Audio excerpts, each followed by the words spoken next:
নরম কাঠের প্রচুর স্বাভাবিক উদ্ভিদ দেখা যায়। কোচবিহার জেলার প্রধান নদী কি কি? তিস্তা, তোরসা, কালজানি, রায়তা, সংকোষ প্রভৃতি কোচবিহার জেলার প্রধান নদী। কোচবিহার জেলায় কৃষিজ ফসল ও প্রধান খনিজ দ্রব্য কি?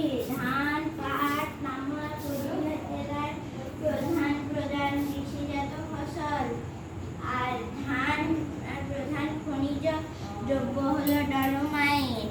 জেলার আয়তন 127 কিলোমিটার। কলকাতা জেলায় কৃষি শিল্প গড়ে উঠেছে।